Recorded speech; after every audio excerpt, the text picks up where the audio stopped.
Hello. I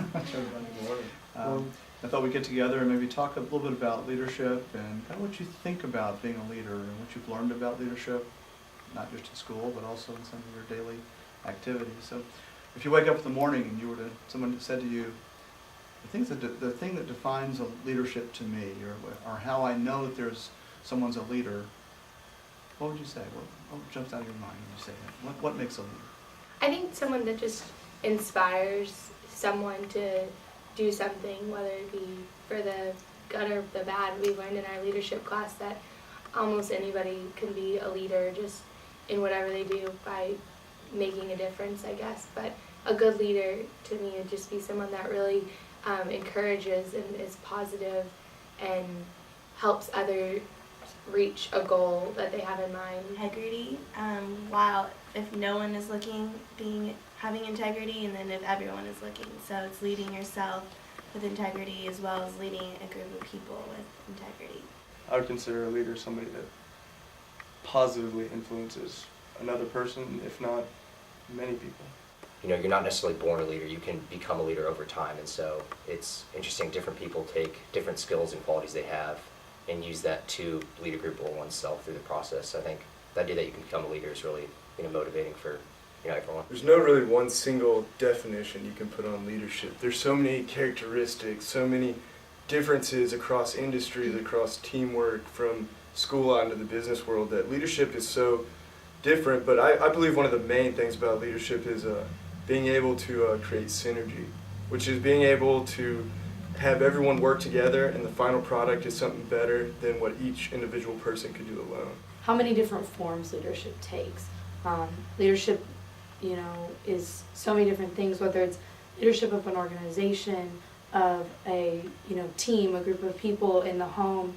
The concepts of leadership can be applied, in all sorts of areas of your life. Being a part of a team is, credible. If you have a leader, he can, make or break how the outcome's going to happen. And kind of my experience on the swim team, I think one thing we really focused on is that attitudes are contagious. Depending on if everyone has that attitude that we're going to win and we will succeed, then that's going to happen. But if people go into it having doubts, then that's going to be the end result. So just the leader's effect on a group is incredible. And I think coming in to a meet or, project, you have to always have the end goal in mind and just have everyone on the same boat, not have anyone else who has any doubts, for what you're trying to reach for. Think about some examples where maybe you've run into a situation where people weren't, whether it's in class or whether it's it could be swim team or it could be outside activities, where someone wasn't pulling their weight. What did you do as a leader to help change that? Can you think of any of the stories that you might have? You can't change other people. You can't impose your will on someone that's not willing to work for the common goal you are. All you can do as a leader is set up the conditions for change. Help them recognize the need for them to change, and kind of just set up the conditions by what Catherine said, by using that emotional intelligence and looking at the problem from an outside perspective and trying to gain a little bit more perspective on how, what this person is bringing to the table, what this person is dealing with, and, setting up the conditions for change. But you can never impose your will on somebody, because I really think we learned that in leadership group, you really have to focus on only what you can do. Because you can only control yourself, you can't control others, but you can set up the necessary conditions to help them move towards the common goal. Managing is doing things right, and leading is doing the right thing. Whether a leader is going to be successful or not, in reaching their goal, I think someone can start out as a leader and not necessarily follow the right rules or ethics, but in order to be successful, you need to be ethical, because that's going to, contain all the different morals and values that make a team successful, whether it's honesty, cooperativeness, and just working together. So I think everyone can have a different definition of ethics, but it's coming to the kind of core of what ethics is and how you can use that to, make the group successful. I think there's good leaders and there's bad leaders, because you see lots of bad leaders throughout history. You talk about Hitler, Joseph Stalin. If you want to take it to business, Jeff Skilling and Ken Lay of Enron, they all led their people, they led their company, and they were charismatic, and they got people to really support them. But when it came down to it, at the end of the day, their lack of ethics, lack of morals, really caught up to them. And I think that's what really it comes down to, is you can't be a leader without ethics, and you can go for so long, but at the end of the day, when it's all said and done, and the game's over, quote unquote, it'll catch up to you, and it has caught up to every one of those people. So I believe in order to be truly successful in the end result is to, you have to have ethics, incorporate your ethics into leadership to be a good Do leader. you see yourself in a leadership role then? If so, how? I think before I would say I'm a leader on campus now, but I think once I go out to my chosen career, I think it's essential for me to find what I'm passionate for. And although I know certain things that I'm passionate for, I haven't found that specific focus yet. And so I think in order for a leader to, I guess, be an effective leader and be seen as someone of a higher authority and someone that they look up to, you have to have the passion. At the end of the day, what drives me the most are people, and that's why someday I hope to be in a leadership position, because as a leader in a company, you're not just leading the business, you're leading the people, and those are the people that are running your business. And so that's what drives me the most, and the thing that I'm the most passionate about would be people. Passion really creates that determination, that drive to really be successful. And I think one of the old school ways to, move up the chain to be a leader is to put in the work, put in the hard work before, during, and after. We can be leaders in our everyday life, even building up to that leadership position that we want in our profession. Just being a good follower is also being a leader to some, I mean, can always be chiefs, there have to be some Indians, and I think even when you are working up into the big leadership position that you might want in your profession, being a leader is, getting your work done, being hardworking, having passion about what you do. That is being a leader. That's being a leader in the small steps of things. I face, as a leader, one of the challenges that I face, and I think it's going to be true, and it's probably going to be true for all of you, I think, in your careers. You'll have people that work for you that are in reporting roles, and you have to empower them to have responsibilities.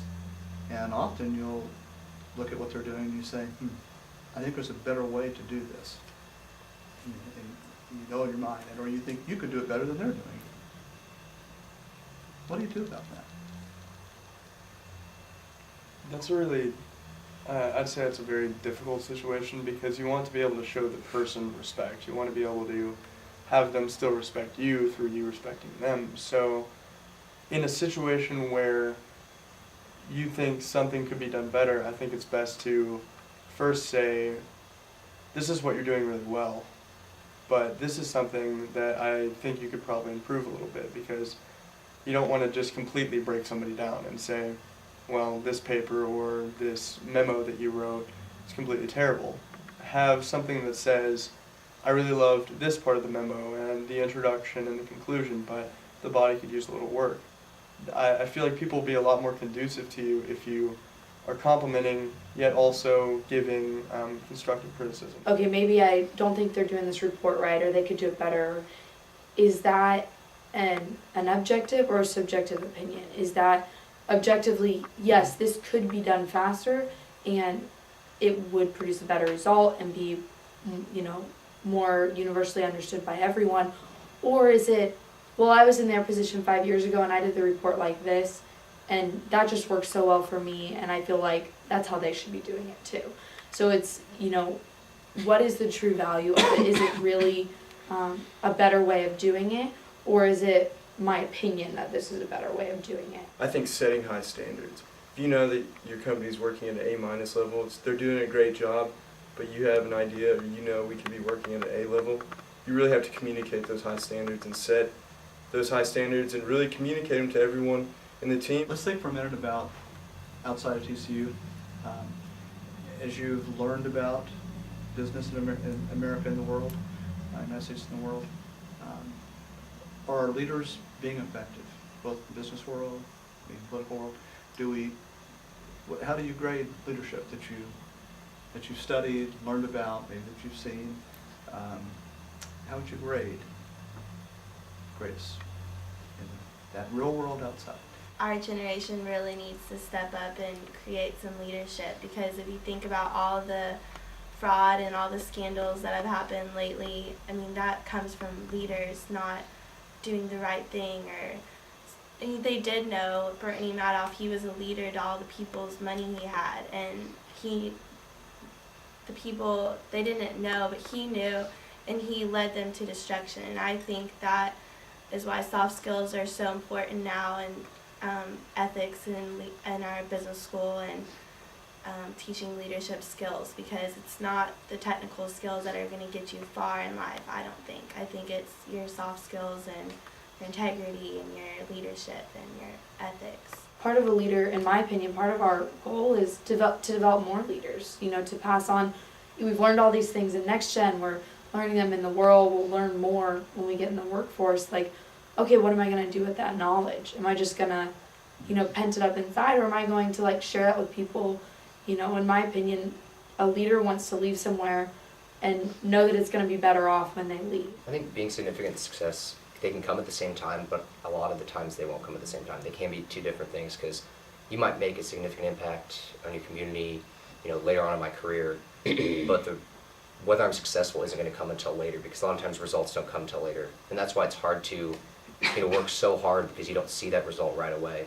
And that, can make people not as motivated. But if looking in the future, if I can be significant, and if I think that I've done a good job at that time, and I've stayed determined and I've worked hard, I think later on I will see that success. So success can come later. It's just kind of, making sure that you realize that at the moment. It's all about how you define success personally. I mean, are you defining success by your happiness, by your wealth, by your significance in the community, your significance in your family? And for me, success overall is, at the end of the day, I want to make a difference in the community. I want to be a good role model to my business, to my employees, to my family. And, if profits and wealth come with that, I love that. I mean, I'm not going to turn that away. But at the end of the day, it's kind of like, how do you see success? How do you measure personally, put your own definition on success? And I think it changes, varies from person to person. And so I believe you can be significant without having success, or vice versa. And I think it really depends on what your personal definition of success really is.